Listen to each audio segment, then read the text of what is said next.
ইউসুফ আলা নবীনা আলাইহিস সালাম যখন জেলখানায় বন্দী, যদিও কোনো অপরাধ করে জেলে যান নাই, বরঞ্চ যেই অপরাধ থেকে বাঁচতে চেয়েছেন সেই অপরাধের মিথ্যা মামলা নিয়ে তাকে জেলে যেতে হয়েছে।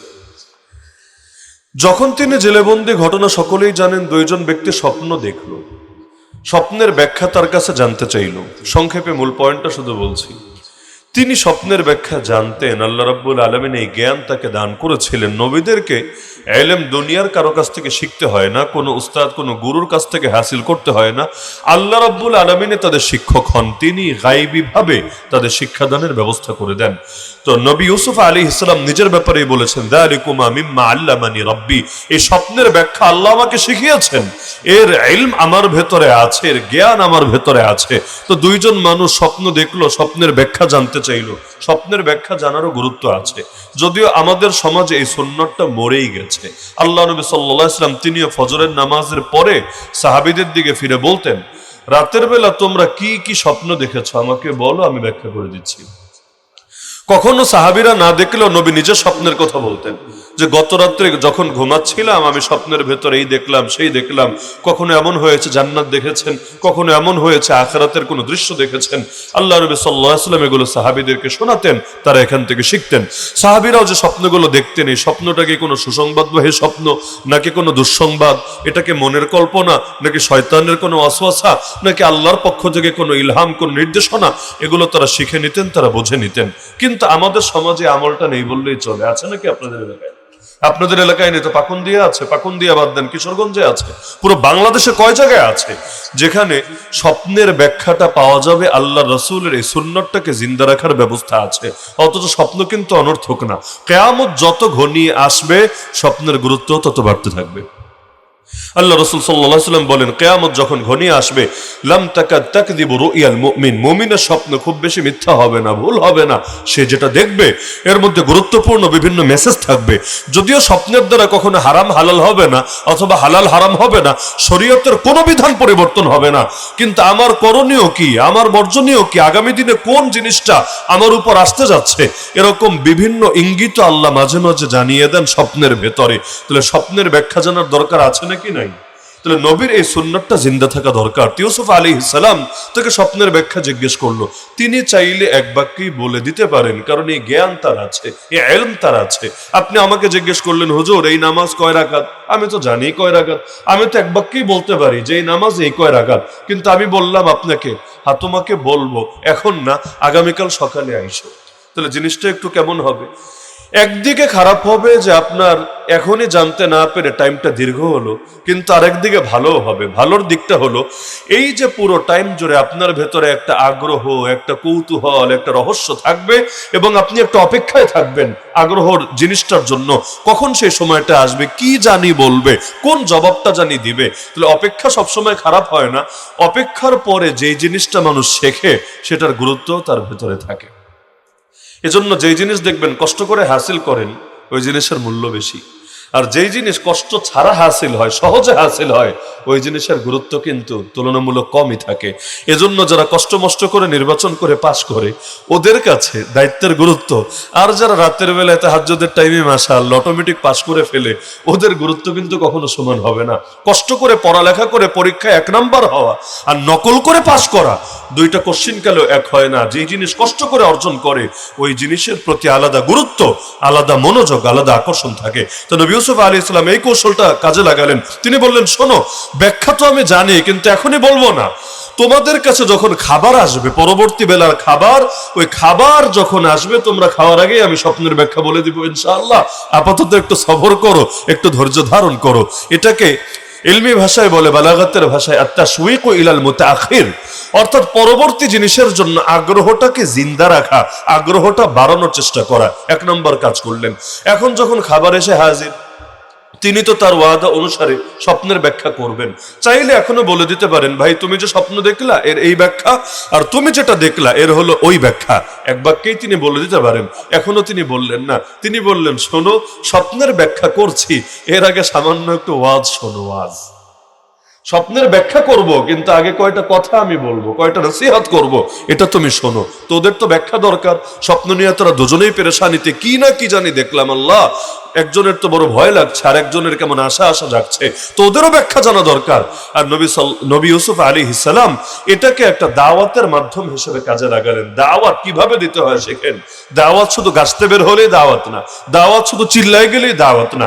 আপনার ভেতরে যদি দ্বীনের প্রতি কল্যাণকামিতা এবং মানুষের প্রতি কল্যাণকামিতা থাকে, উঠতে বসতে চলতে ফিরতে সব সময় আপনি চেষ্টা করবেন কোনো একটা সুযোগ পেলেই এটাকে দাওয়াতের একটা মাধ্যম হিসেবে কাজে লাগাতে। তো নবী ইউসুফ আলাইহিস সালাম ব্যাখ্যা যদি করেই দেন, এরপর যদি ওয়াজ করেন, ওই ওয়াজের প্রতি কিন্তু বেশি মনোযোগ থাকবে না। কেন? ব্যাখ্যা তো জেনেই ফেলেছে, এখন আর ওয়াজ করলেই কি আর না করলেই কি। এজন্য দেখবেন রাজনৈতিক বড় বড় নেতারাও মাহফিলে আসলে প্রধান বক্তার পরে কিন্তু কথা বলে না, তাই না? বিভিন্ন দলের এমপি পদপ্রার্থী হোক অথবা চেয়ারম্যান পদপ্রার্থী, বিভিন্ন নির্বাচনকে সামনে রেখে নেতৃবৃন্দ যখন আসেন, সহজ তরিকা হলো হুজুরে বয়ান, হুজুর কইরা জাগা, এরপর আপনি প্রয়োজনে সারা রাত মাইক নিয়ে থাকেন, সমস্যা তো নাই, আপনার স্বাধীনতা, পাবলিকও শুনুক, আপনিও বলেন। কিন্তু কখনো এটা করে না। আমাদেরকে সাধারণত পাশে বসিয়ে রেখে তারা ওয়াজ করেন।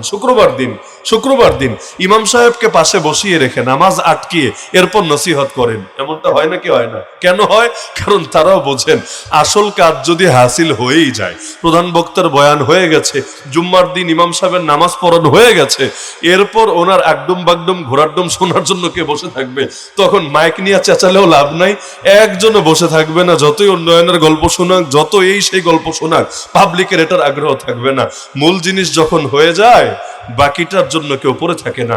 ইউসুফ আলাইহিস সালাম ডাইরেক্ট স্বপ্নের ব্যাখ্যা দিলেন না, আগে ওয়াজ শুরু করলেন।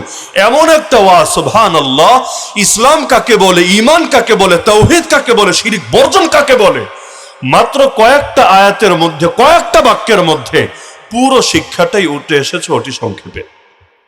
কি বললেন তিনি? এটা বলার জন্য আমি ভূমিকাটা টানলাম। নবী ইউসুফ আলাইহিস সালাম কি বললেন আমার আল্লাহ কোরআনে উল্লেখ করে দিয়েছেন। ইউসুফ আলাইহিস সালামের কথা কোরআনে কেন?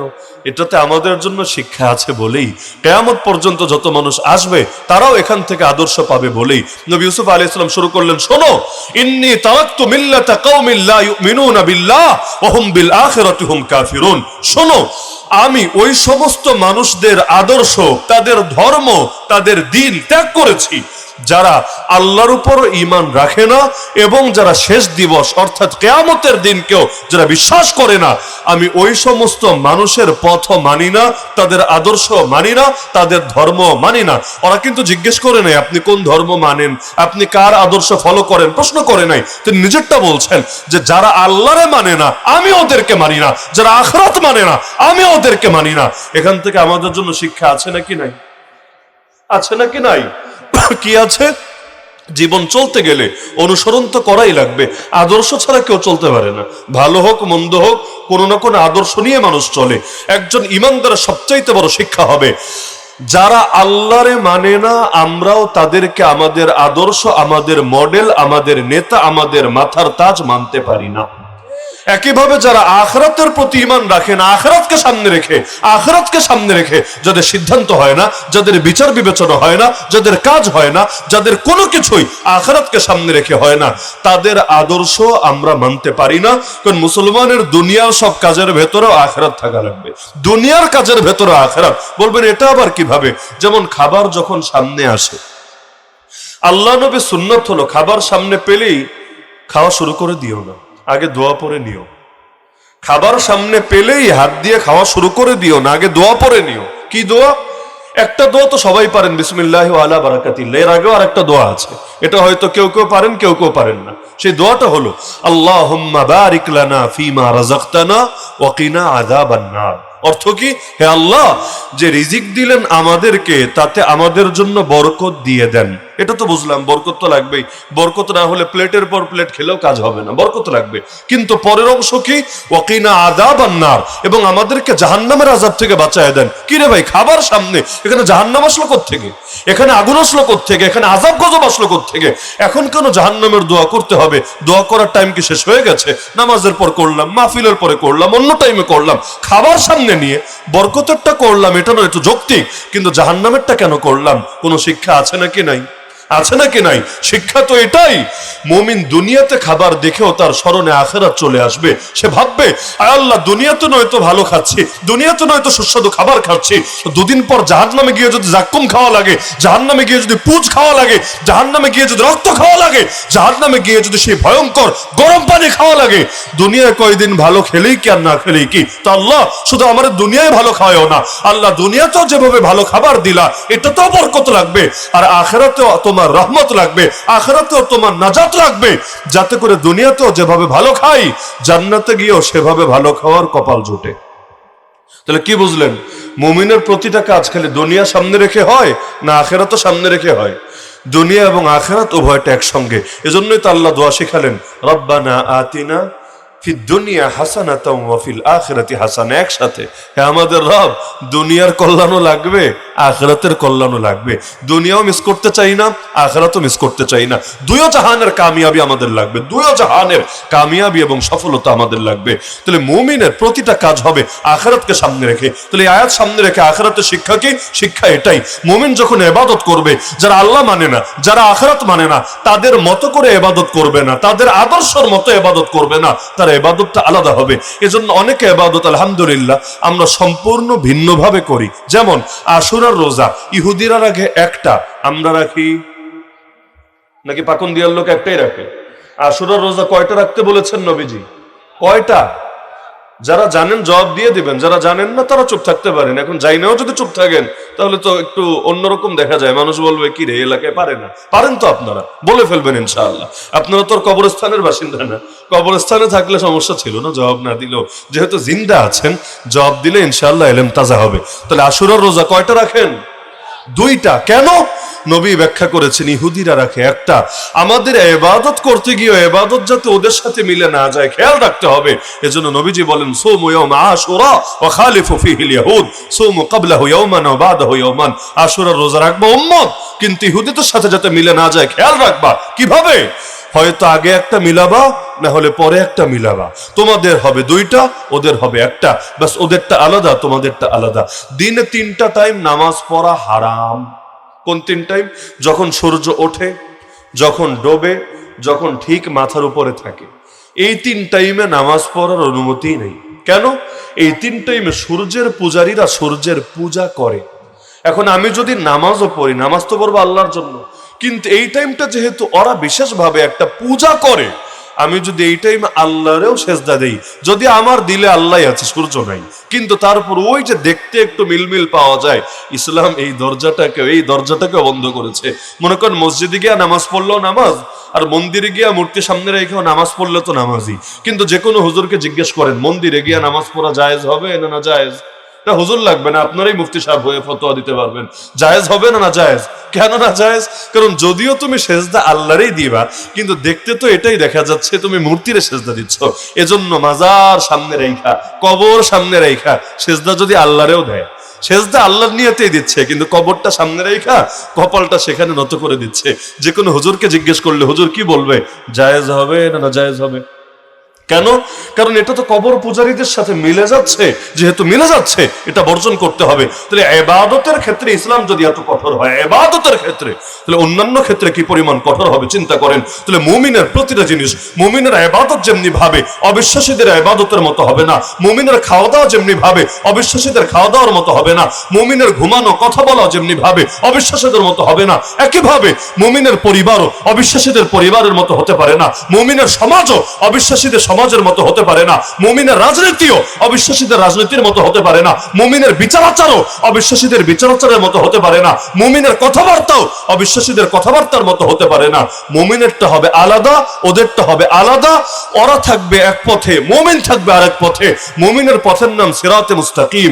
এই যে একটু আগে নামাজে বলে এসেছেন ইহদিনাস সিরাতাল মুস্তাকিম, জান্নাতের পথ। আর ওদের পথ হবে সিরাতুল জাহিম। জাহিম মানে জাহান্নাম, জাহান্নামের পথ। তাহলে জাহান্নামীদের আচরণ আর জান্নাতীদের আচরণ কশ্চিন কালো এক হতে পারে না। অথচ এখন খেয়াল করলে দেখবেন বেশিরভাগই এক। আমাদের কাপড় চোপড় আর ওদের কাপড় চোপড়, আমাদের মুখ আর ওদের মুখ, আমাদের হাঁটা চলা ওদের হাঁটা চলা, আমাদের সমাজ ওদের সমাজ, সবকিছু এমন ভাবে মিক্সড হয়ে যাচ্ছে, কোনটা যে মুসলমানের আর কোনটা যে অমুসলিমের এটা আলাদা করাই কিন্তু মুশকিল হয়ে যাচ্ছে। এমনকি আমাদের রাজনীতি খোলাফায়ে রাশিদিনের মতো হওয়া দরকার ছিল না, কিন্তু খোলাফায়ে রাশিদিনের মতো হয় নাকি পশ্চিমাদের মতো হয় বলেন? যদিও পশ্চিমাদের মতো পুরা হইয়া সারে নাই, পুরা হইয়া সারে নাই, মানে এটা হলো ওই উট পাখির মতো আর কি। উট পাখিরা যদি বলা হয় তুই ওর, তো সে বলে বেটা আমি উড়বো কেমনে, আমি তো উট, উট কি আবার উঠতে পারে নাকি? যদি বলে আচ্ছা তাহলে তুই বোঝা বহন কর, উঠ তো বোঝা নেয়, পিঠে ভারী ভারী বোঝা, তুই বোঝা বহন কর, বলে আরে ধুর আমি তো পাখি, আমি আবার বোঝা বহন করতে পারি নাকি? তার মানে দুই কুলি আছে, না হতে পারলো উঠ, না হতে পারলো পাখি, না এইটা না ওইটা। আমাদের অনেকের হালত হয়েছে এমন, না হতে পারলো খাঁটি মুসলমান, না হতে পারলো খাঁটি পশ্চিমাদের দালাল, এইটাও পারলো না ওইটাও পারলো না, ডাইলে চাউলে মিলে এমন জগা খিচুড়ি হলো, এইটারে যে কি বলা যাবে আল্লাহ ছাড়া কেউ ভালো জানে। কি বাস্তব না অবাস্তব? তো নবী ইউসুফ আলাইহিস সালাম নিজের পরিচয় দিচ্ছেন যে আমি আল্লাহকে যারা মানে না, আখিরাত যারা মানে না, ওদের ধর্ম, ওদের আদর্শ, ওদের পথ মত সব আমি ত্যাগ করেছি। ত্যাগ করে কি মেনেছি? তিনি বলছেন ওয়াত্তাবাতু মিল্লাতা আবাই ইব্রাহিম ওয়া ইসহাক ওয়া ইয়াকুব, আমি আমার আদর্শিক বাপদাদা যারা আছে তাদের পথ অনুসরণ করেছি। নবী ইসহাকের পথ, নবী ইয়াকুবের পথ, নবী ইব্রাহিমের পথ, এবং সব নবীর পথ একটাই, লা ইলাহা ইল্লাল্লাহর পথ। একটু আগে তো হুজুর বয়ানে শুনিয়েছিলেন নবীদের কালেমা শুনলেন না, অনেক নবীর কালেমা, সব নবীর কালেমাই প্রথম বাক্য কি? লা ইলাহা ইল্লাল্লাহ। তাহলে তিনি ক্লিয়ার করে দিচ্ছেন অবিশ্বাসীদের পথ আমার পথ না, আমার পথ হলো আমার আদর্শিক পূর্বপুরুষ যারা, সেই নবী রাসূলদের পথ, সেই পথ হলো মা কানা লানা আন নুশরিকা বিল্লাহি মিন শাই, আল্লাহর সঙ্গে কোনো কিছুতেই আমরা শিরিক করব না। জান চলে যেতে পারে কিন্তু ঈমানের মধ্যে কোনো ধরনের শিরিক আমরা কখনোই মেনে নিতে পারি না। এগুলো বলতে বলতে এরপর শুরু করলেন আসল ওয়াজ। এটা তো নিজের পরিচয় দিলেন, নিজেরা আগে চিনালেন যে আমারে দেখতে সাধারণ মানুষ মনে হলো আমি তোমাদের মতো সাধারণ না, আমি শিরিক করি না, আমি মূর্তি পূজা করি না, আমি অবিশ্বাসীদের মতো ইবাদত বন্দেগী করি না, আমি আমার আসল বাপদাদাদের আদর্শ লা ইলাহা ইল্লাল্লাহর আদর্শের উপরে আছি। নিজের পরিচয় দিয়ে এবার শুরু করলেন মূল ওয়াজ। এখান থেকে একটা বিষয় বুঝবেন, আমার নাম কি এটা বড় পরিচয় না, আমার বংশ কি এটা বড় পরিচয় না, আমার বাড়ি কোথায় এটা বড় পরিচয় না, আমার আদর্শ কি এটাই বড় পরিচয়। এজন্য আল্লাহ কোরআনে বলেন ওই ব্যক্তির চাইতে উত্তম কে হয় যার মধ্যে তিনটা গুণ থাকে। কোন তিন গুণ? আল্লাহ বলেন ওমান আহসানু কাওলাম মিম্মান দা ইলাল্লাহ ওয়া আমিলা সালিহা ওয়া ক্বালা ইন্নানি মিনাল মুসলিমিন। এক নম্বর গুণ, মানুষকে আল্লাহর দিকে দাওয়াত দেয়, আল্লাহর দিকে, দান্দার দিকে না, আল্লাহর দিকে দাওয়াত দেয়। দুই নম্বর গুণ, নেক কাজ করে, খালি মুখ দিয়ে দাওয়াত দিয়ে শেষ না, দাওয়াতও দেয় অন্যকে, নেক কাজও করে নিজের মাধ্যমে। তিন নম্বর, এটাই আমার মূল পয়েন্ট, ওয়া ক্বালা ইন্নানি মিনাল মুসলিমিন, সে পরিচয় দেয় আমি একজন মুসলমান, আমি একজন মুসলমান, আমি একজন মুসলমান। এই যে পরিচয়, এটাই তো আদর্শিক পরিচয়। আজকাল তো মুসলিম পরিচয় কোনো পরিচয় না, দলীয় পরিচয়, ধারাগত পরিচয়, অন্যান্য পরিচয়, সব পরিচয় হয়ে গেছে বড়, মুসলিম পরিচয়টা হয়ে গেছে ছোট। অথচ মুসলিম পরিচয় থাকা দরকার ছিল সবার উপরে। আমি যখন কোনো একটা বেগার নারীর দিকে তাকাচ্ছি আমার কি মনে পড়ে আমি একজন মুসলমান, আমি কাফের না, আমি ফাসিক না, আমি একজন মুসলমান। আমি যখন রাজনীতি করছি আমার কি মনে পড়ে আমি একজন মুসলমান। আমি যখন কোর্ট জাজ হিসেবে বিচার করছি আমার কি মনে পড়ে আমি একজন মুসলমান। আমি যখন ব্যাংকে গিয়ে ব্যাংকিং করছি আমার কি মনে পড়ে আমি একজন মুসলমান। এভাবে খেয়াল করেন, কেউ যদি নিজের আদর্শিক পরিচয়টা সবসময় মাথায় রাখে অবশ্যই তার লাইফস্টাইল, তার গোটা জীবন অন্যদের থেকে টোটাল ডিফারেন্ট হবে।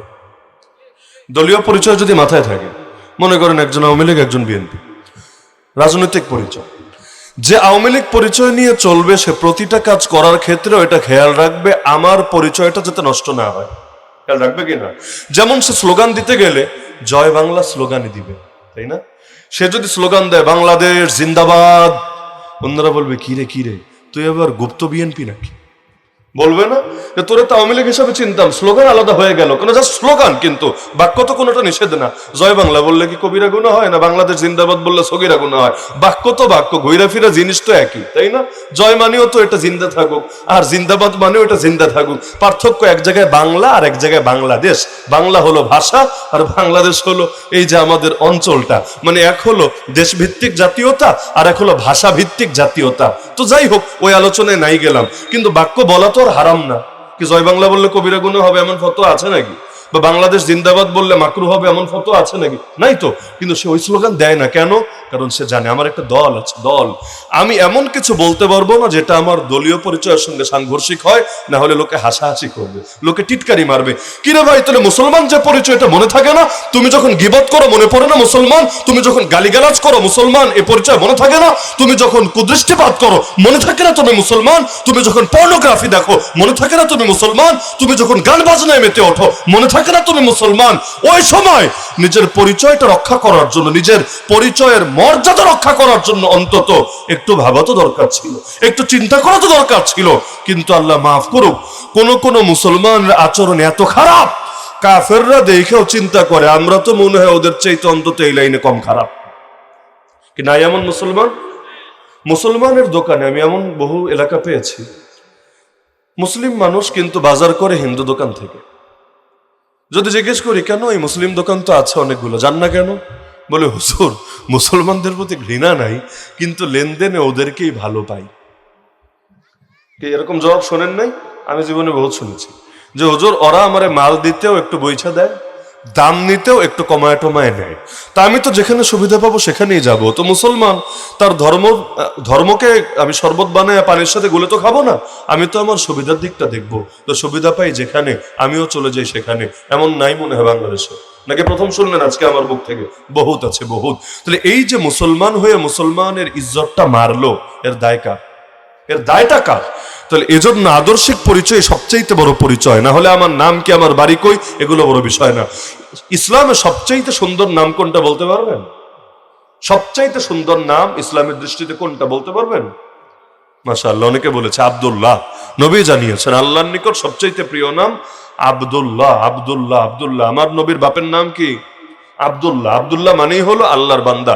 এমনকি নবীর নামে কালেমা পড়তে গেলে আমরা আগে এটা বলি, ওয়াশহাদু আন্না মুহাম্মাদান আবদুহু। এই হু মানেই হলো আল্লাহ। তাহলে আব্দুল্লাহ যা, আবদুহু তা। ওয়াশহাদু আন্না মুহাম্মাদান আবদুহু ওয়া রাসূলুহু। রাসূল পরিচয় পরে বলি, বান্দা পরিচয়, গোলাম পরিচয়টা আগে বলি। তা আমার নবীর সবচাইতে গর্বের পরিচয়, তিনি আল্লাহর বান্দা, আল্লাহর গোলাম। আরবিতে বললে আব্দুল্লাহ। তাহলে আব্দুল্লাহ চাইতে সুন্দর নাম হয়? আরে হয়। যারা ইসলাম ইতিহাস পড়েছেন, আমি যদি জিজ্ঞেস করি নবীর যুগে মুনাফিকের সর্দারের নামটা একবার বলেন তো পারলে? এই তো মাশাআল্লাহ বলে ফেলেছে, আব্দুল্লাহ বিন উবাই ইবনে সালুল। উবাই হলো আর বাপের নাম, সালুল হলো দাদার নাম, ওর নাম আব্দুল্লাহ। তাহলে কি বুঝলেন? এই মাত্রই আমি বললাম আল্লাহর নিকট সবচাইতে প্রিয় নাম আব্দুল্লাহ। এটা আমার কথা না, নবীর সহিহ হাদিস। আল্লাহর নিকট সবচাইতে প্রিয় নাম আব্দুল্লাহ। পরক্ষণে জিজ্ঞেস করলাম নবীর যুগে মুনাফিক সর্দারের নাম কি? আপনারাই বললেন আব্দুল্লাহ, আব্দুল্লাহ। তাহলে কি বুঝলেন? বৃক্ষ তোমার নাম কি, ফলে পরিচয়। শুধু নাম দামি হলেই হয় না, আদর্শ দামি হতে হয়। আদর্শ যদি পচা হয়, নাম যতই দামি হোক, নাম দিয়ে কি হয়? তাহলে এজন্য ইউসুফ আলাইহিস সালাম নিজের নাম কি, বাড়ি কই, বাপকে, দাদাকে এগুলো বলতে যান নাই।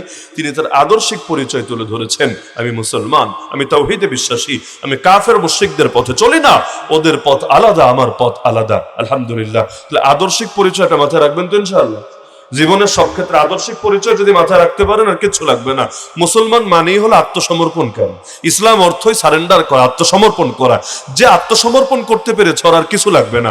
দুনিয়াতে বিচারকের সামনে কোর্টে গিয়ে যদি সারেন্ডার করে, আত্মসমর্পণ করে, নিজের আর চাওয়া পাওয়া থাকে না। বিচারক যদি বলে জেলে যাও, জেলেই যাওয়া লাগবে। বিচারক যদি বলে জামিন দিলাম, আলহামদুলিল্লাহ বাড়ি যাওয়া যাবে। বিচারক যদি বলে তোরে ফাঁসির রায় দিলাম, তাও কিচ্ছু করার নেই, ফাঁসিতেই ঝোলা লাগবে। আমার আর কিছু বলার নেই, বিচারকের কথাই আমার কথা, বিচারকের বলাই আমার বলা। তো একজন যখন ইসলাম গ্রহণ করে, নিজেকে মুসলিম বলে পরিচয় দেয়, সেও নিজেকে সঁপে দেয় কার সামনে? আল্লাহর সামনে। আল্লাহর সামনে যখন সঁপে দিলামই, আমার কোনো বলা নাই, আমার কোনো চাওয়া নাই, আমার কোনো কথা নাই, মনিবের কথাই আমার কথা, মনিবের বলাই আমার বলা, রবের চাওয়াই আমার চাওয়া। রব যেটা বলেছেন এর বাইরে কোনো কিছু কল্পনাও করা যেতে পারেন না। যদি করি তাহলে মুসলিম না আমার থাকে না, কারণ আমি তো আত্মসমর্পণকারী থাকলাম না।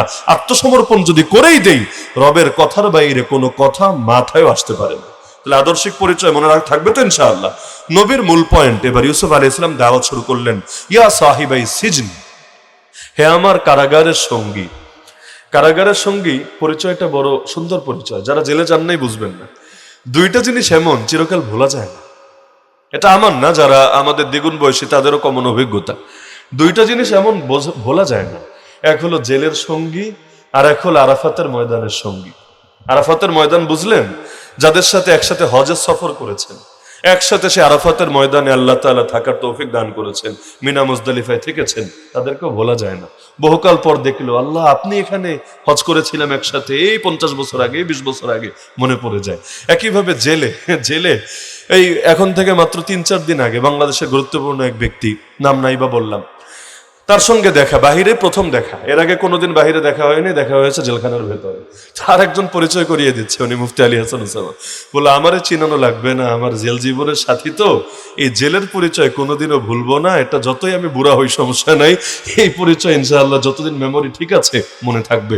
এজন্য ইউসুফ আলাইহিস সালাম নাম দিয়া ডাক দিলেন না, ডাক দিলেন কি বইলা, ইয়া সাহিবাই সিজন, হে আমার জেলখানার সাথী, হে আমার জেলখানার সাথী, তোমরা শোনো, আরবাবুম মুতাফাররিকুনা খায়র আমিল্লাহুল ওয়াহিদুল কাহ্হার। তোমরা আমাকে বলো, এতক্ষণ তো আমি বললাম, এবার তোমরা আমাকে বলো, অনেক রব, বিচ্ছিন্ন বিক্ষিপ্ত অনেক রব থাকা ভালো, নাকি একমাত্র পরাক্রমশালী সর্বময় ক্ষমতার মালিক এক আল্লাহই ভালো? তোমরা আমারে ক্লিয়ার করো। নবী প্রশ্ন ছুড়ে দিলেন তাদের কাছে। তাহলে কি বুঝলেন?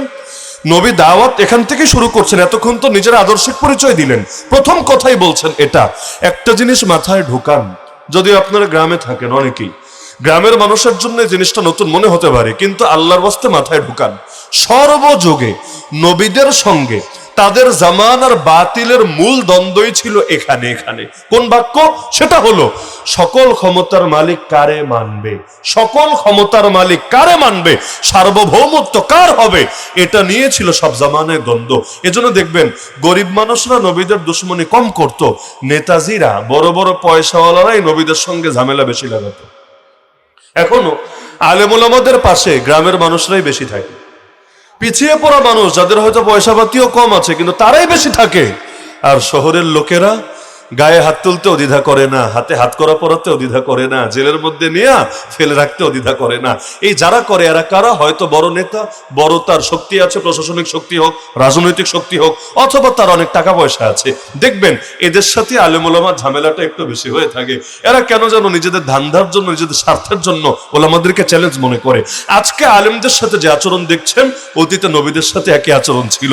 কারণ আলেমরা অন্য কেউ না, আলেমরা তো নবীদেরই ওয়ারিস। নবীদের সাথে যা হয়েছে আলেমদের সাথেও যুগে যুগে তাই হবে, এটাই স্বাভাবিক। তো নবীদের সাথে ঝামেলা কাদের হতো? যেমন নবী ইব্রাহিমের মূল শত্রুর নাম কি? নমরুদ। নমরুদকে সাধারণ লোক না বাদশাহ? নবী মুসা আলাইহিস সালামের সবচাইতে বড় দুশমনের নাম, প্রতিপক্ষের নাম ফেরাউন। ফেরাউনকে কোন সাধারণ মানুষ না বাদশাহ? আল্লাহ নবীর সবচাইতে বড় প্রতিদ্বন্দ্বীর নাম আবু জাহাল। আবু জাহালকে সাধারণ কোন মানুষ না বাদশাহ? বড় পয়সাওয়ালারা তারা কিন্তু নবীদের সঙ্গে গায়ে পড়ে এমন ভাবে দ্বন্দ্ব বাঁধালো, এক পর্যায়ে নবী যখন দেশ ছেড়ে চলেই গেলেন তখনও কিন্তু থাকেনি যে শত্রু যেহেতু দেশ থেকে চলেই গেছে, আপাতত আমরা ঝামেলা না করি। কই মক্কা কই মদিনা, এখনো যেতে কয়েক ঘন্টা লাগে। হজে যারা গিয়েছেন জানার কথা, মক্কা থেকে মদিনা গাড়িতেও যদি আপনি যান কয়েক ঘন্টা লাগে কি না? অন্তত 2-3 ঘন্টা তো লাগবেই কমাস কম। তাহলে এই যে একটা দূরত্বের পথ, আর ওই যুগে আপনি উট দিয়ে যেতে চাইলে কত লম্বা সময় লাগতো, কয়দিন লাগতো চিন্তা করেন। তাহলে চলেই তো গেল নবী, চলেই তো গেল। ওই যুগে তো আর ফেসবুকও নাই, ইউটিউবও নাই, দূর থেকে ভিডিও দেওয়ার। এখন তো মাশাআল্লাহ নেতাজিরা যেই দেশে চইলা যাক সমস্যা নাই, অন্তত কেউ অডিও কলে সার্ভিস দিতে পারে, কেউ ভিডিও কলে সার্ভিস দিতে পারে, মোটামুটি দরজা একটা না একটা খোলাই থাকে। কিন্তু আগের যুগে তো এমন কোনো সিস্টেম ছিল না। চিঠি পাঠাতে চাইলো কতদিন লাগতো, আবার ওই চিঠিটা আসলে তার চিঠি কিনা এইটারই কি গ্যারান্টি ছিল? আবার চিঠি তো বেহাত হতে পারতো, পাঠালেন একজনের কাছে, চইলা গেল আরেকজনের কাছে, বহু রকম আশঙ্কাই তো ছিল। তো নবী তো চলেই গেল দেশ ছেড়ে, তারপরও নবীর সঙ্গে এত যুদ্ধ করার, এত রক্ত ঝরানোর, এত সংঘর্ষ বাঁধানোর কি দরকার ছিল? কারণ সর্বযুগে নেতারা নবীদেরকে এ কারণেই প্রতিদ্বন্দ্বী মনে করত, তারা ভাবতো নবীরা তো সকল ক্ষমতার মালিক, আল্লাহরই মানে, এবং তারা যদি কোনোভাবে আগাতে পারে আল্লাহর ক্ষমতাই আল্লাহর জমিনে প্রতিষ্ঠা করবে। অথচ নেতারা জানতো আল্লাহর ক্ষমতা যদি প্রতিষ্ঠাই হয়, আল্লাহর ক্ষমতা তো আলো, আলো যদি জ্বলেই যায় অন্ধকার থাকবে কিভাবে? আলো যদি জ্বলেই যে অন্ধকার থাকবে কিভাবে? আবু জাহাল নবীরা চেনে নাই এমন না, ফেরাউন নবী মুসাকে চেনে নাই এমন না, নমরুদ নবী ইব্রাহিমকে চেনে নাই এমন না। আরে আমি যতটুকু চিনি নবীকে, আপনি যতটুকু চেনেন ওরা এর চাইতে আরো বেশি চিনেছে, এর চাইতে বেশি। আমি নবীকে চিনেছি বই পড়ে পড়ে, আমি নবীকে চিনেছি বাপ মায়ের থেকে শুনে শুনে, আমি নবীকে চিনেছি আলেম ওলামার ওয়াজ থেকে থেকে। অথচ আবু জাহাল নবীকে চিনেছে চোখে দেখে দেখে। তাদের সামনে আল্লাহ নবী শৈশব কাটিয়েছেন, কৈশোর কাটিয়েছেন, তারুণ্য কাটিয়েছেন। নবীর আখলাক কত ভালো, আল্লাহ নবীর নবীর কথাবার্তা কত সুন্দর। আল্লাহ নবী যে কখনো মিথ্যা বলেন না, তিনি যে কখনো ধোঁকাবাজি করেন না, তিনি কখনো খেয়াল করেন না, এটা ওদের চাইতে ভালো কে জানতো? ওই নবীর জবান থেকে কোরআন শুনলো, ওই নবীর জবান থেকে হাদিস শুনলো। আরে যেই নবীরে একবার ইমানের সঙ্গে কেউ সাক্ষাৎ লাভ করলো সাহাবী হয়, এমন সাহাবী জমিনে বসে আল্লাহর সন্তুষ্টি, আল্লাহর ক্ষমার ঘোষণা পেয়ে যায়, জান্নাতের ঘোষণা পেয়ে যায়। ওই রকম সাহাবী হওয়ার সুযোগ তাদের সামনে ছিল। আর তারা তো তারই আত্মীয় স্বজন, এলাকার বংশের আত্মীয় স্বজন। যদি আল্লাহ নবী আগায়া যায় তাদেরই তো লাভ। আরে আপনার এলাকার কোনো ছেলে যদি প্রেসিডেন্ট হয়ে যায়, প্রধানমন্ত্রী হয়ে যায়, জাতীয় নেতা হয়ে যায়, এতে আপনার লাভ না লস? লাভ। সবাই বুঝবে, লাভ সবাই বুঝবে। ওই যে সংসদীয় আসন যে ভাগ হয়, কখনো এমন হয় এক আসনের ভেতর 2 থানা 3 থানা পড়ে, হয় না? 2 থানা 3 থানা। ওই সময়ও প্রত্যেক থানার লোকেরা চায় আমার থানা থেকে এমপি আসুক, আমার থানা থেকে। কেন? কারণ আমার থানা থেকে হলে আমি সুবিধা একটু বেশি পাবো, এটা আমার জন্য গর্বের বিষয় হবে, এটা আমার জন্য মর্যাদার বিষয় হবে। এটা তো কমন সেন্সের ব্যাপার, সবাই এমন করে থাকে। তা আল্লাহ নবী যদি আগায়, আবু জাহালের লাভ না লস? লাভ।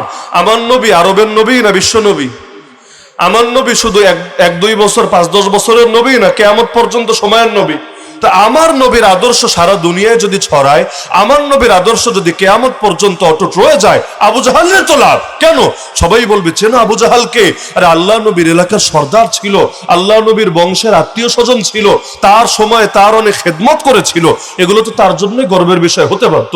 কিন্তু সে আল্লাহ নবীর পথে কাটা কেন বিছালো? নবীর গায়ে হাত কেন তুললো? আল্লাহ নবীর হত্যা করার জন্য বদরের মাঠে কেন ছুটে গেল? কারণ চিনতো না তা না, জানতো না তা না, বুঝতো না তা না, সব ঠিক ছিল। ঝামেলা ছিল এখানে। ওরা চিন্তা করতো নবীকে যদি মেনেই নাই বড় বড় বোতল টানবে কিভাবে, নবীকে যদি মেনেই নাই গরিবের হক মারবে কিভাবে, নবীকে যদি মেনেই নাই জুলুম করবে কিভাবে, নবীকে যদি মেনেই নাই এই যে বেইনসাফি চালাচ্ছে, বৈষম্য চালাচ্ছে, এটা জারি রাখবে কিভাবে, নবীকে যদি মেনেই নাই জিনা করবে কিভাবে, নবীকে যদি মেনেই নাই ডাকাতি করবে কিভাবে, নবীকে যদি মেনেই নাই নিজের পক্ষের লোক হলে একরকম বিচার, বিপক্ষের লোক হলে আরেক রকম বিচার, এই ভণ্ডামি করবে কিভাবে, নবীকে যদি মেনেই নাই সুদী ব্যবস্থা জারি রাখবে কিভাবে, নবীকে যদি মেনেই নাই ঘুষ নেবে কিভাবে, নবীকে যদি মেনেই নাই দুর্নীতি করবে কিভাবে, নবীকে যদি মেনেই নাই চাঁদাবাজি করবে কিভাবে, নবীকে যদি মেনেই নাই নারীদের নিয়ে আমল ফুটতে করবে কিভাবে, নবীকে যদি মেনেই নাই তখন তো নবীর আনুগত্যই বরণ করতে হবে। তখন তো নিজেদের সব ভণ্ডামি ছেড়ে সাধু বাবায় পরিণত হতে হবে। এজন্য নবীকে মানে না ইচ্ছাকৃত ভাবে। কারণ অন্ধকারের পক্ষে যারা, তারা কখনোই চায় না আলো জ্বলে যাক দুনিয়ার মাঝে। কারণ আলো জ্বলতে দেরি, অন্ধকার লেজ গুটিয়ে পালাতে দেরি হয় না। বলা লাগে না ওয়াকুল জাআল হক ওয়া যাহাকাল বাতিল, হক আসলে বাতিল এমনি পালাতে বাধ্য হয়, বাতিল টিকতে পারে না। এজন্য হার জামানায় বাতিলের পক্ষের লোকেরা চায় না কোনোভাবে হক আগাক, কোনোভাবে হক জিন্দা হোক। এই কারণেই হার জামানায় নবীদের সঙ্গে, নবীর ওয়ারিসদের সঙ্গে তাদের দ্বন্দ্ব বেঁধে যায়। মূল পয়েন্ট বুঝলেন? সকল ক্ষমতার মালিক কারে মানবে এটা নিয়ে। নবী যদি বলতেন শোনো আবু জাহাল তুমি কালেমা পড়ো, সমস্যা নেই, আমার তো সমাজ নিয়ে কাজ নাই, আমার তো তোমার বিচার আচার আইন কানুন এগুলো নিয়ে কাজ নাই, আমি তোমার কালেমার দাওয়াত দিতে আসলাম, তুমি দাওয়াত কবুল করার পর আবার গিয়ে হেরা গুহায় ঢুকবো, ওই গুহার মধ্যে আমি বাকি জীবন কাটায় দিব, আর তোমরা যারা মুসলমান হবে একটু জিকির আজকার একটু নামাজ পড়লেই বাকি জিন্দিগি চলে যাবে, আর কিচ্ছু লাগবে না। এমন যদি বলতেন আল্লাহ নবীরে মানতে ওদের কোনো সমস্যা ছিল না। 40টা বছর নবীর গায়ে কেউ ফুলের টোকাও দেয়নি। 40 বছর আল্লাহ নবীর গায়ে কেউ ফুলের টোকাও দেয় নাই, নবীরে কেউ গালিও দেয় নাই, নবীর গায়ে কেউ হাতও তোলে নাই। হঠাৎ কি হলো? আপন পর হয়ে গেল। নিজের আপন চাচা আবু লাহাব কিন্তু ডাইরেক্ট আপন চাচা, আবু জাহাল তো আপন চাচা না, কিন্তু আবু লাহাব ডাইরেক্ট আপন চাচা, আব্দুল্লাহর ভাই, আব্দুল মুত্তালিবের বেটা। এই আবু লাহাব পর্যন্ত সবার আগে নবীর সামনে বেয়াদবি করলো। ঝামেলা কোথায়? যদি বলেন নামাজের জন্য, না কথা ভুল। যদি বলেন হজের জন্য, না ব্যাখ্যা ভুল। যদি বলেন মানুষের খেদমতের জন্য, না তাও ভুল। কেন? এই কাজগুলা মক্কাবাসীও করতো। মক্কাবাসী হজ করতো না? এই মুশরিকরাও হজ করতো। মুশরিকরাও হাজিদেরকে জমজমের পানি পান করতো, বাইতুল্লাহ নির্মাণ করতো, কাবা শরীফের খেদমত করতো। এই কাজগুলো ওরাও করতো। এমন করে ওরাও দান দক্ষিণা করতো, টাকা পয়সা দান করতো, ওরাও ওদের শিরকি পদ্ধতিতে ইবাদত বন্দেগী করতো। এগুলো নিয়ে ঝামেলা ছিল না। অতীতেও আল্লাহ নবী 40 বছর কোনো ইবাদত করেন নাই। কোন পাগলের মাথায়ও তো আসবে না নবী 40 বছর মনে ইবাদত না কইরা আইলসামি কইরা জীবনটা কাটায় দিয়েছে। নাউজুবিল্লাহ। ইতিহাস সম্পর্কে যারা ন্যূনতম জানে তারা জানে আল্লাহ নবী ইবাদত আগেও করেছেন, কম করেন নাই। এই যে হেরা গুহায় গিয়ে মাসের পর মাস কাটালেন, কই নবীরে মারতে তো কেউ হেরা গুহায় যায়নি, নবীরে খুঁজতে কেউ হেরা গুহায় যায়নি, আম্মাজান খাদিজারে কেউ উত্তক্ত করে নাই, পরে কিন্তু ঠিকই মহিলাদের মেরেছে। ইসলামের প্রথম শহীদ কোনো পুরুষ না, মহিলা। ইসলামের প্রথম শহীদ মহিলা, যার নাম সুমাইয়া রাদিয়াল্লাহু তাআলা আনহা, বয়স্কা নারী, যার ছেলেই তখন যুবক, ছেলের নাম আম্মার, স্বামীর নাম ইয়াসির। এই বুড়ি নারীরা পর্যন্ত নিজ হাতে বর্ষা দিয়ে নিজ হাতে আবু জাহাল খুন করেছে। তাও কিভাবে? তার লজ্জাস্থানে বর্ষা দিয়ে আঘাত করে, হাতে না, পায়ে না, বুকে না, কলিজায়ও না। এইরকম বয়স্কা একজন নারী, সম্মানিত একজন নারী, সচ্চরিত্রবান একজন নারী, তার লজ্জাস্থানে এমন ভাবে বর্ষা দিয়ে আঘাত করেছে, জায়গায় তরপাতে তরপাতে তরপাতে তিনি শহীদ হয়ে গিয়েছেন। তাহলে এই কাজগুলো আগে করলো না কেন? কারণ আপনি যদি অন্যায়ের বিরুদ্ধে প্রতিবাদ না করেন, আপনি যদি অন্যায়ের জন্য চ্যালেঞ্জ সৃষ্টি না করেন, কেউ আপনার দুশ্মন হবে না। এজন্য বাংলা একটা কথা বলে, বোবা মানুষের শত্রু নেই, তাই না? বোবা মানুষের শত্রু নেই। দুনিয়ার মধ্যে কথা যত বেশি বলবেন, বিপদেও তত বেশি পড়বেন। কথা বলতে গেলে কোনো কথা চোরের কলিজায় আঘাত করবে, কোনো কথা দুর্নীতিবাজের কলিজায় আঘাত করবে, কোনো কথা চাঁদাবাজের কলিজায় আঘাত করবে, কোনো কথা কোনো ভণ্ডের কলিজায় আঘাত করবে, এক একজনের কলিজায় আঘাত করবে। যখন যার কলিজায় আঘাত করবে, কি হুজুর আমার বিরুদ্ধে কথা বললেন, আজকে আপনার শেষ জুম্মা, আগামী জুম্মায় যাতে ছায়াও না দেখি, এই অক্তই আপনার শেষ অক্ত, পরের অক্ত যাতে মসজিদেও না দেখি, এই ওয়াজই আপনার শেষ ওয়াজ, পরে যাতে আপনার এলাকার আশপাশেও না দেখি। হয় নাকি হয় না? আরে হয় নাকি হয় না? মজার একটা বিষয় কি জানেন, বাংলাদেশে যত এলাকায় আমি গিয়েছি, কম বেশি তো দেখা যায় কোনোদিন এমন হয় যে 4 ওয়াক্ত নামাজ 4 জেলায় পড়া হয়। ধরেন জোহরের আগে যদি বের হই মাহফিলে, তাহলে কি হবে? জোহর থেকে নিয়ে আসা পর্যন্ত যেখানে নামাজের টাইম হবে সেখানেই তো নামাজ পড়বো, তাহলে 4 ওয়াক্ত দেখা যায় 4 জেলায় হয়। অনেক সময় এমন হয় নামাজ পড়লে ইমাম সাহেবরা ধরে রুমে নিয়ে যায়, হুজুর আসলেন একটু চা খেয়ে যান, একটু রুমে আপনার ধুলা দিয়ে যান, এক একজন এক একভাবে বলে নিয়ে যায়। কমন একটা দৃশ্য হলো, যেই জেলাই হোক, যেই থানাই হোক, ইমামদের রুমে গেলে দেখি একটু অসহায় অবস্থা। অসহায় অবস্থা মানে কি? মাল সামানা বেশি নাই, গাট্টি বস্তা বেশি নাই, অল্প কয়েকটা জিনিস, এমন কম জিনিস মানে যে কোনো সময় 10 মিনিট টাইম দিল গুছায়া সুন্দর মতো আলবিদা বইলা এখান থেকে রওনা করা যায়। অনেকটা দুষ্টুমি করে জিজ্ঞেস করি, হুজুর মসজিদে কয় বছর? কেউ বলে হুজুর 5 বছর, 8 বছর, 10 বছর। আরে এমন ইমাম সাহেব বাংলাদেশে আছে 30, 40, 50 বছর কাটিয়েছে এক মসজিদে, আছে যদিও সংখ্যায় কম। তো এখন ওই রকম যারা প্রবীণ ইমাম বহুকাল ধরে আছে, তাদেরও আপনার সন্দেহ হলে আপনি রুমে গিয়ে চেক দিয়েন, দেখবেন মাল সামানা বেশি নাই। তোষকটা তো মসজিদের পক্ষ থেকেই দেওয়া, ওইটা বাদ দিলে বাকি যা কিছু আছে জিনিসপত্র বেশি নাই। তো জিজ্ঞেস করি, হুজুর একটু দুনিয়ায় এতদিন এক জায়গায় থাকতে একটু জিনিসপত্র লাগে না? এমনি টুকটাক টুকটাক করে কিনলেও তো বহুত কিছু জমে যাওয়ার কথা, তো জিনিসপত্র লাগে না? কমন জবাব হলো, না হযরত আসলে জিনিসপত্র তো লাগে, অনেক কিছু থাকলে তো সুবিধা হয়, কিন্তু ফজরের সময় তো জানি না জোহরে থাকতে পারবো কিনা, জোহরেও জানি না আসর পর্যন্ত এখানে থাকার সুযোগ হবে কিনা, আসরেও জানি না আজকে এসা পর্যন্ত এখানে কাটাতে পারবো কিনা। সবসময় তো আতঙ্কে থাকতে হয়। নদীর পাড়ের বাড়ির যেমন গ্যারান্টি নাই, এই আছে এই নাই, একইভাবে গাভীন গাই বাচ্চা দেওয়ার সময় এসেছে, এইটারও গ্যারান্টি নাই, কখন বাচ্চা দিবে আন্দাজে মানে 8 থেকে 100% আন্দাজ করার সুযোগ নাই। একইভাবে ইমাম সাহেবদের হলো হালত, অল টাইম রেডি থাকা লাগে, কখন যে কার স্বার্থে আঘাত পড়বে আর কে বলবে হুজুর আসসালামু আলাইকুম এখনই বাড়ির পথ ধরেন, এটার জন্য মানসিকভাবে অল টাইম রেডি থাকা লাগে। এমনকি আমি নিজেও প্রত্যেক জুম্মা পড়াই এই নিয়াতে, মাঝে মাঝে বলিও দুষ্টামি করে, প্রত্যেক জুম্মা আমি এই নিয়াতেই পড়াই যে এটাই আমার জীবনে এই মসজিদে শেষ জুম্মা হতে পারে, পরের জুম্মার জন্য মনে আশা রাখি না, যদি আসে আসলো, না আসলেও সমস্যা নাই, প্রত্যেকটারে শেষ মনে করে যে এমনকি কোনো এলাকায় আমি দ্বিতীয়বার মাহফিলের দাওয়াত পাওয়ার নিয়তে যাই না, কখনো না। কেন? কারণ ওই নিয়ত যদি আমি করে যাই, কথা বলার আগে চিন্তা করতে হবে কমিটির লোকেরা কোন দল করে, কোন কথা কার কাছে কেমন লাগবে, সভাপতি রাজি থাকবে আবার সেক্রেটারি নারাজ হবে না তো, সেক্রেটারি রাজি থাকবে আবার ক্যাশিয়ারের মনে আঘাত লাগবে না তো।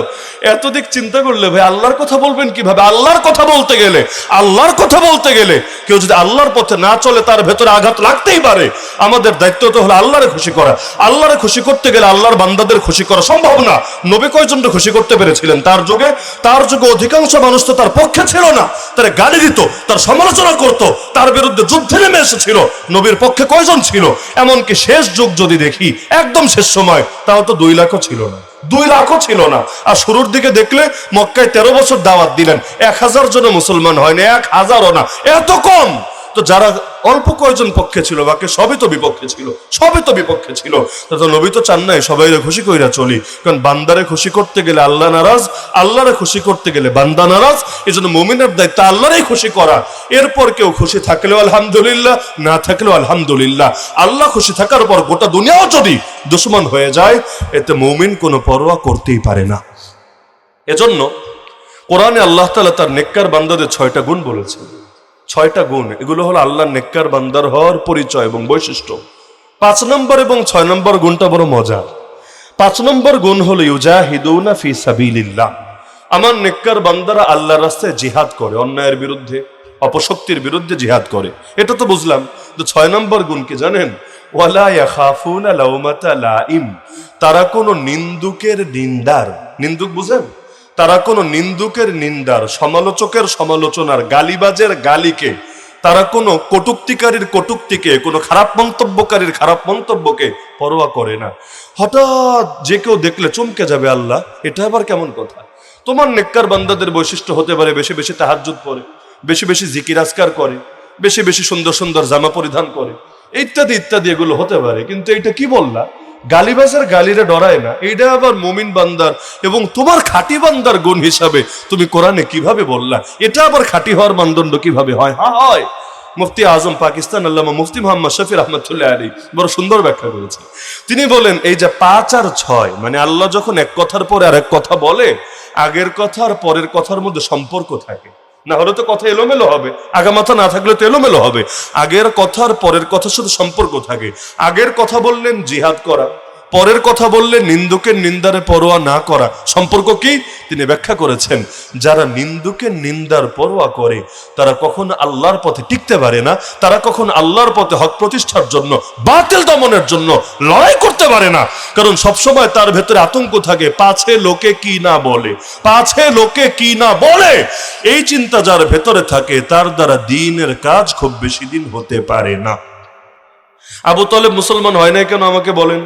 কেউ যদি বলেন সেই ইসলাম চেনে নাই, নবীকে চেনে নাই, আমি বলবো আপনার মতো মূর্খ পৃথিবীতে দ্বিতীয় কেউ নাই। একটাবার ইতিহাস পড়ে দেখেন, আবু তালেব নিজেই স্বীকার করেছে, নিজে, লাউলাল মালামাতু আও হাযারু মাসাব্বাতিন লাওয়াজাদতানি সামহাম বিযাকা মুবিনা। হে ভাতিজা মুহাম্মদ শোনো, যদি গালি খাওয়ার ভয় না থাকতো আর লোকে সমালোচনা করার আশঙ্কা যদি না থাকতো, তুমি দেখতা আমি তোমার ধর্মের জন্য উৎসর্গ হয়ে গিয়েছি, আমি তোমার ধর্মের জন্য নিজেকে বিলীন করে দিয়েছি। করি নাই কেন? শুধুমাত্র লোকে কি বলবে। এমনকি যখন মরে মরে অবস্থা, মুমূর্ষু, নবী গিয়ে বোঝাচ্ছেন, চাচা একটা বার খালি কালেমা পড়েন, আর কিচ্ছু চাই না, খালি কালেমা পড়েন, কালেমা, আমি দায়িত্ব নিচ্ছি আল্লাহর কাছে আপনার জন্য সুপারিশ করব। আরে নবী যদি কারো সুপারিশ করার দায়িত্ব নেয় তার কি লাগে? তার লাগেটা কি? নবীর সুপারিশ কবুল নাকি কবুল না?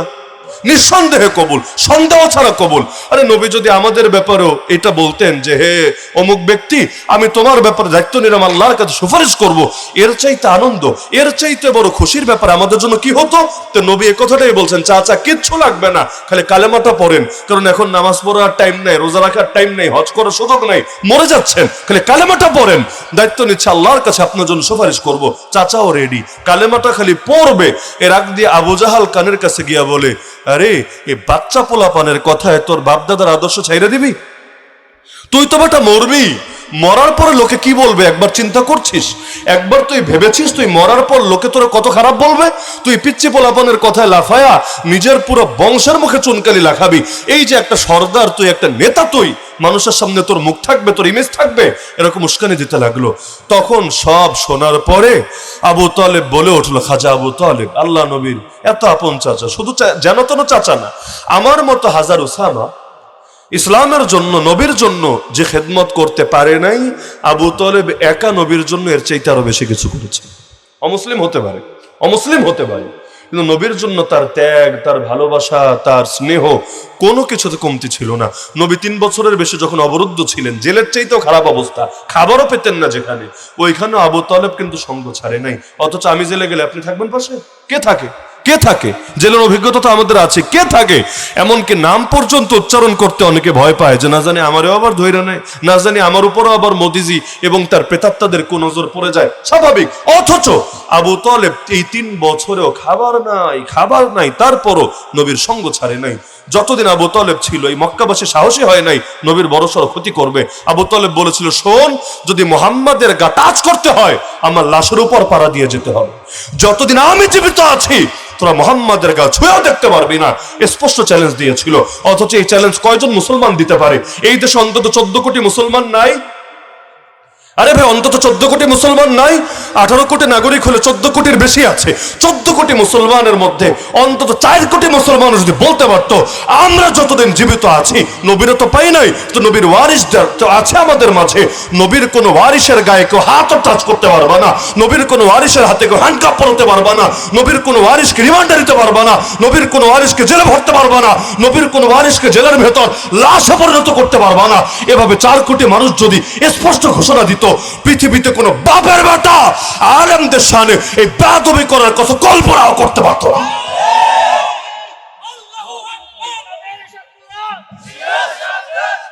আমরা মুসলমান হয়ে যা পারি নাই, আবু তালেব মুসলিম হয়ে তা করিয়ে দেখিয়েছি। দেখেন, কিন্তু এই মানুষটা মরার আগে কালেমা পড়তে পারলো না, চিরস্থায়ী জাহান্নামী হয়ে গেল। আল্লাহ হেফাজত করুন।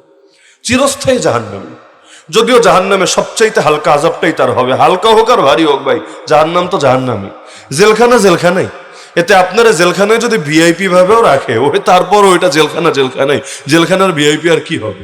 জেলখানার ভিআইপি আর কি হবে? তো এখন জাহান্নাম তো জাহান্নামী, চিরস্থায়ী জাহান্নামী হলো। কেন? কেন? সিরেফ এ কারণে, পাছে লোকে কি না বলে। অথচ মরার পর ভালো বললেই কি, মরার পর খারাপ বললেই কি?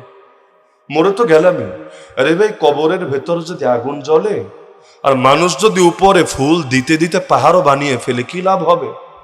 আর আবার কবর যদি কেউ খুঁজেও না পায়, আমি হারিয়ে গেলাম চিরতরে, আমার লাশও কোথায় কেউ জানে না, তো কি হয়েছে? কয়জন সাহাবীর লাশ কই আছে আমরা জানি? কয়জনেরটা জানি বলেন?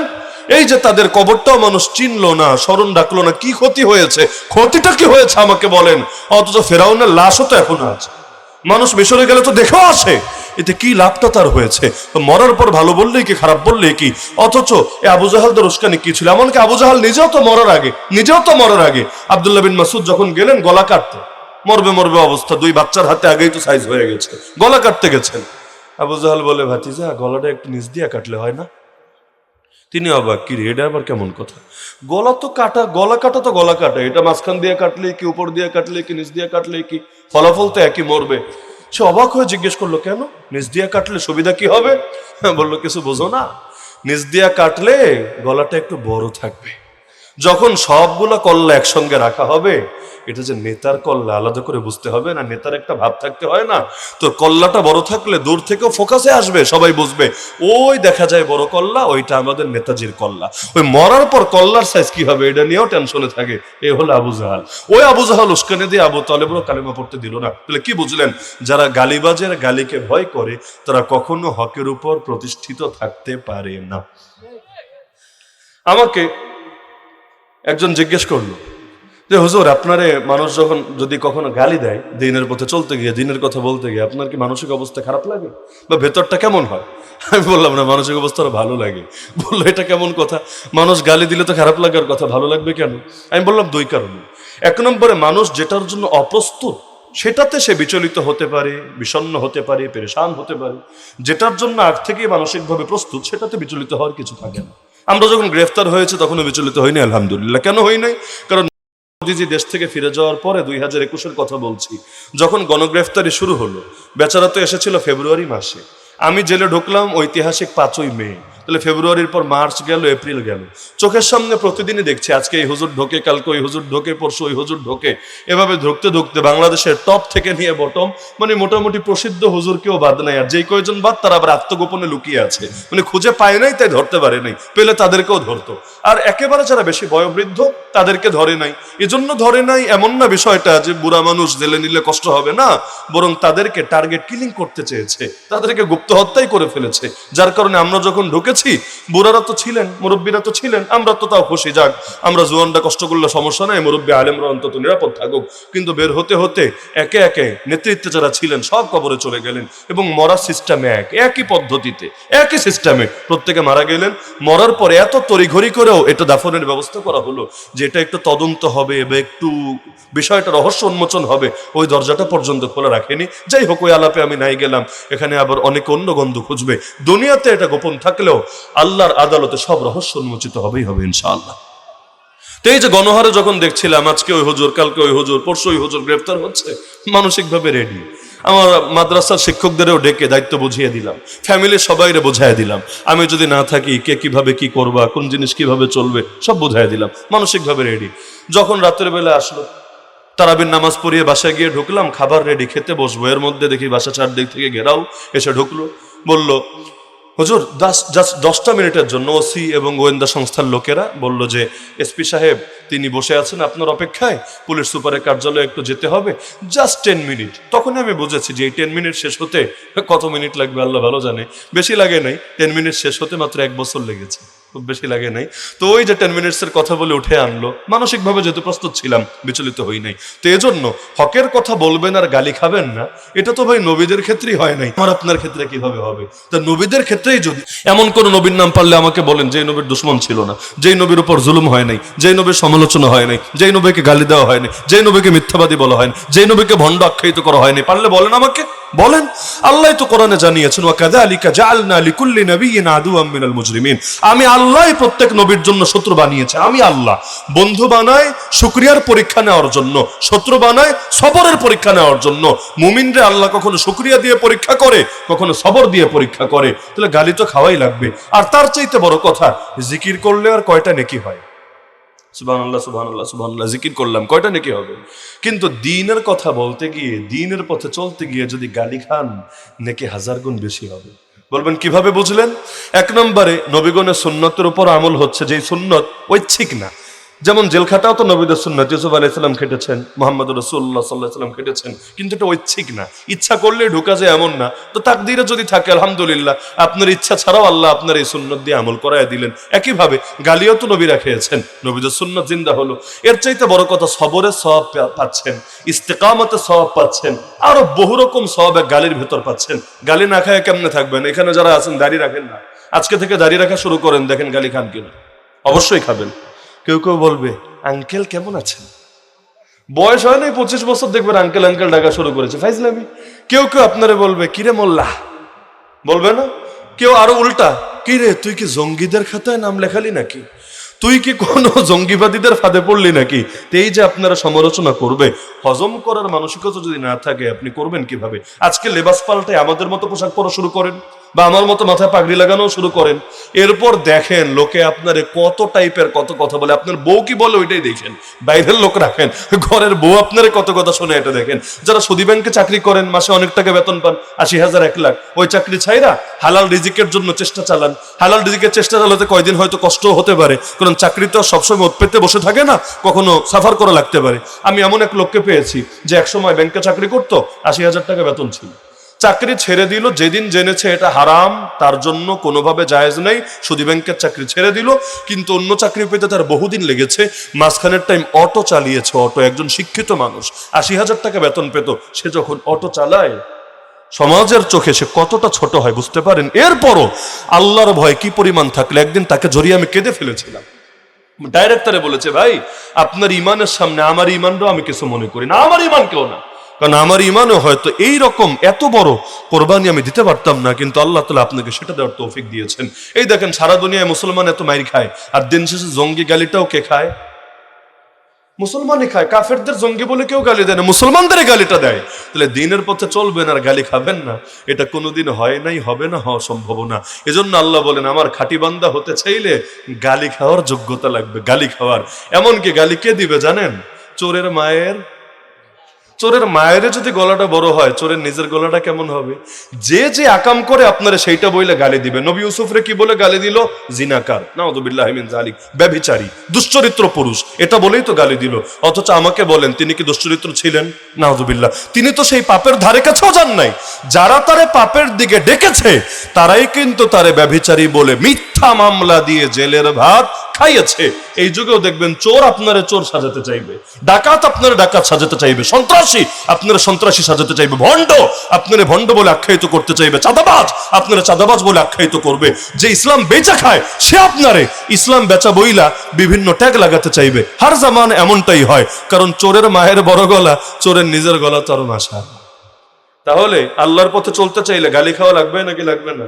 এজন্য আল্লাহ বলছেন, আমার খাঁটি বান্দা হতে চাইলে নিন্দুকের নিন্দার ভয় করো না। আপনি জিকির করেন, মসজিদে গিয়ে এখন জিকিরে বসেন, বলবো ও দেখায় আম করে ও যে কত বড় পীর সাহেব হয়েছে, অথচ আপনি দেখানোর জন্য না, আল্লাহর স্মরণ করার জন্যই বসেছেন। ঘরে পরিবেশ নাই, তাই মসজিদে বসেছেন। তো টিটকারি হবে নাকি হবে না? এজন্য টিটকারিকে পরোয়া করা যাবে না। তো বলছিলাম ইউসুফ নবীর দাওয়াতের মূল অংশই ছিল যে সকল ক্ষমতার মালিককে এক আল্লাহ যখন আমাদের আছে, তখন বহু আল্লাহর দরকার কি, বহু খোদার দরকার কি? দুনিয়াতে যারা বহু খোদা মানে ওরা মানব গিয়া, কিন্তু আমাদের জীবনে সব ক্ষেত্রে খোদা হবেন কয়জন? আমার নামাজের খোদাকে, আমার রোজার খোদাকে, আমার ব্যক্তি জীবনের খোদাকে, আমার পরিবারের খোদাকে, আমার সমাজের খোদাকে, আমার রাজনীতির খোদাকে, আমার বিচার আচার, আমার আইন কানুনের খোদাকে। প্রতি জিনিসের খোদা আল্লাহ। এমন যাতে আবার না হয় এই জায়গায় আল্লাহ, ওই জায়গায় আবার গায়রুল্লাহ। এ জায়গায় আল্লাহ তোমারটা চলবে, এখানে আবার অন্যেরটা চলবে। মসজিদে ঢুকলে আল্লাহর কোরআন মেনে নামাজ চলবে, তবে কোর্টে গেলে কোরআন দিয়ে আবার বিচার চলবে না। সেখানে কোরআন দিয়ে কেউ বিচার চাইলে তারা জঙ্গি বলে গালি দিতে হবে, সেখানে মানুষের বানানো আইনে বিচার করতে হবে। এমন যদি হয়, আপনি এক খোদা না রে ভাই, দুই খোদায় মেনে ফেলছেন। দুই খোদা, এক খোদা রেখেছেন মসজিদে, আর এক খোদা নিয়ে গেছেন কোর্ট কাচারের ভেতরে। নাউজুবিল্লাহ। মুমিনের খোদা কয়জন? বিচারের খোদাও যিনি, রাজনীতির খোদাও যিনি, নামাজের খোদাও যিনি, অর্থনীতির খোদাও তিনি, জীবনের সব ক্ষেত্রে খোদা একজনই। আমলে দুর্বলতা থাকতে পারে, কিন্তু ইমানে দুর্বলতা কখনোই ঢুকতে দেওয়া যাবে না। আমলে দুর্বলতা থাকলে থাকতেও পারে, ইমানের মধ্যে, বিশ্বাসের মধ্যে, আকীদার মধ্যে কোনো দুর্বলতা রাখা যাবে না। সকল ক্ষমতার মালিককে। শেষ করি এটা দিয়ে, আমাদের সংবিধানে এখনো লেখা আছে সকল ক্ষমতার মালিক জনগণ। কি জানেন না আপনারা? সকল ক্ষমতার উৎস জনগণ। সকল ক্ষমতা, খালি নির্বাচনে পাশ করে ওই দায়িত্ব পাওয়া না, সকল ক্ষমতা। যেমন বাংলাদেশে বেশ্যাখানার লাইসেন্স আছে নাকি নাই, মদের বারের লাইসেন্স আছে নাকি নাই, গান বাজনা চলে নাকি চলে না, সুদ ঘুষ এগুলো চলে নাকি চলে না, এগুলো তো আল্লাহর দৃষ্টিতে হারাম। তো বাংলাদেশে হালাল হলো কেমনে? হয়েছে ক্ষমতার মালিক তো আল্লাহরে মানে নাই, মানুষকে মেনেছে। মানুষ এখন মানুষের যা মনে চাইবে হালাল করবে, যা মনে চাইবে হারাম করবে। আমারে বলেন, এটা কি ইমানদারি না এটা শিরিক? এর চাইতে বড় শিরিক তো হতেই পারে না। নবীদের সঙ্গে তাদের জামানার বাতিলের মূলদণ্ড ছিল এটা নিয়ে, ক্ষমতার মালিক কে হবে? আবু জাহাল বলতো আমি হব, ফেরাউন বলতো আমি হব, নমরুদ বলতো আমি হব। এখন ডাইরেক্ট আমি বলে না, এতটুকু অবশ্য পার্থক্য এসেছে। এখন বলে জনগণ হবে, জনগণ, জনগণই খোদা হবে, সকল ক্ষমতার মালিক হবে। যদিও এটা হলো ধোকা দিয়া বোকা বানানো। লাস্টে গিয়ে জনগণের কথা শুনবে না। জনগণ চাক না চাক তাদের উপর কুফুর চাপাবে, শিরিক চাপাবে, হারাম চাপাবে, ভণ্ডামি চাপাবে। জনগণ তো ভালোটাই চায়, জনগণ ভালোটাই চায়, কিন্তু জনগণের চাওয়ারে পাত্তা দিবে না। এজন্য দেখেন না, সারা জীবন বললাম প্রাইমারি লেভেলে ধর্ম শিক্ষক দাও, আর আমাদের সরকার বললো ঠিক আছে ঠিক আছে তোমাদেরকে গানের শিক্ষক দেওয়া হবে। বাচ্চা কাচ্চা প্রাইমারি স্কুলে গিয়েই সারেগামা পাদেনিসা শেখা শুরু করবে। আজীব বিষয়, জনগণ চাইলো কি আর ফাজিলটা দিল কি? ক্ষমতার মালিক মানলো নাকি কাফের মুশরিকদের ক্ষমতার মালিক মানলো? কেউ ক্ষমতার মালিক মানে দিল্লিকে, কেউ ক্ষমতার মালিক মানে ওয়াশিংটনকে, কেউ ক্ষমতার মালিক মানে জাতিসংঘকে, কেউ ক্ষমতার মালিক মানে অন্য কোন রাষ্ট্রকে। অথচ ক্ষমতার মালিক হতে পারেন একজনই, তিনি কে? এইরকম শিরকি বিশ্বাসও যারা রাখে, তারা আবার অন্যদেরকে আজকাল গালি দেয় ধর্ম ব্যবসায়ী বলে। হুজুর হলেই ধর্ম ব্যবসায়ী গালি হয় না? হুজুর হলেই যে হুজুররা ধর্ম বেচা খায়। হুজুররা কি বেচলো রে ভাই? হুজুররা তো কিছু বেচা খায় নাই, বরং তো হুজুররা ওইটারে আদর্শ বানিয়ে জীবন চালিয়েছে। অপরদিকে যারা বেচে, নির্বাচন আসলে নতুন টুপিওয়ালা পাওয়া যায় নাকি যায় না? নির্বাচন আসলে নতুন নামাজি পাওয়া যায় নাকি যায় না? নির্বাচন আসলে মাহফিলে নতুন বক্তা পাওয়া যায় নাকি যায় না? তাহলে যারা নির্বাচন আসলে হুজুর সাজে, নির্বাচন আসলে একদম জামানের হাসান বসরি আর রাবেয়া বসরি সাজে, ধর্ম দিয়া ভোট বাড়ানোর চেষ্টা করে, তারাই যদি আবার অন্যরে গালি দেয় ধর্ম ব্যবসায়ী বলে, যাদের জীবনটাই ধর্ম, যারা ধর্মের মধ্যে নিজেকে সঁপে দিয়েছে, এর চাইতে বড় হাস্যকর বিষয় কি হতে পারে? চোরের মায়ের বড় গলা কারে বলে? ওটা আল্লাহ তাআলা আমাদের জামানায় দেখার তৌফিক দান করছে। তাহলে সকল ক্ষমতার মালিক মানতে হবে কাকে? এই সার্বভৌমত্ব প্রতিষ্ঠার জন্যই ছিল নবীদের লড়াই, আমাদের লড়াইও হতে হবে। এজন্য আল্লাহ রাব্বুল আলামিন আমাদেরকে জীবনের সব ক্ষেত্রে একমাত্র আল্লাহকে রব মানার এবং নবীর আদর্শ অনুসারে জীবন পরিচালনা করার তৌফিক দান করুন। এই যে দীর্ঘ ওয়াজ করলাম, আমি যদি এক বাক্যে বলি কি ওয়াজ করলাম জানেন? পুরো ওয়াজের একটা বাক্যে খোলাসা হলো লা ইলাহা ইল্লাল্লাহ মুহাম্মাদুর রাসূলুল্লাহ। বলবেন কিভাবে? লা ইলাহা ইল্লাল্লাহ মানে সকল ক্ষমতার মালিক, মুহাম্মদুর রাসূলুল্লাহ মানে জীবনে আমার আদর্শ একজনই, তিনি কে? মুহাম্মদুর রাসূলুল্লাহ সাল্লাল্লাহু আলাইহি ওয়াসাল্লাম। নবীর দেখানো পথ ধরে পৌঁছবো আমরা আল্লাহ পর্যন্ত।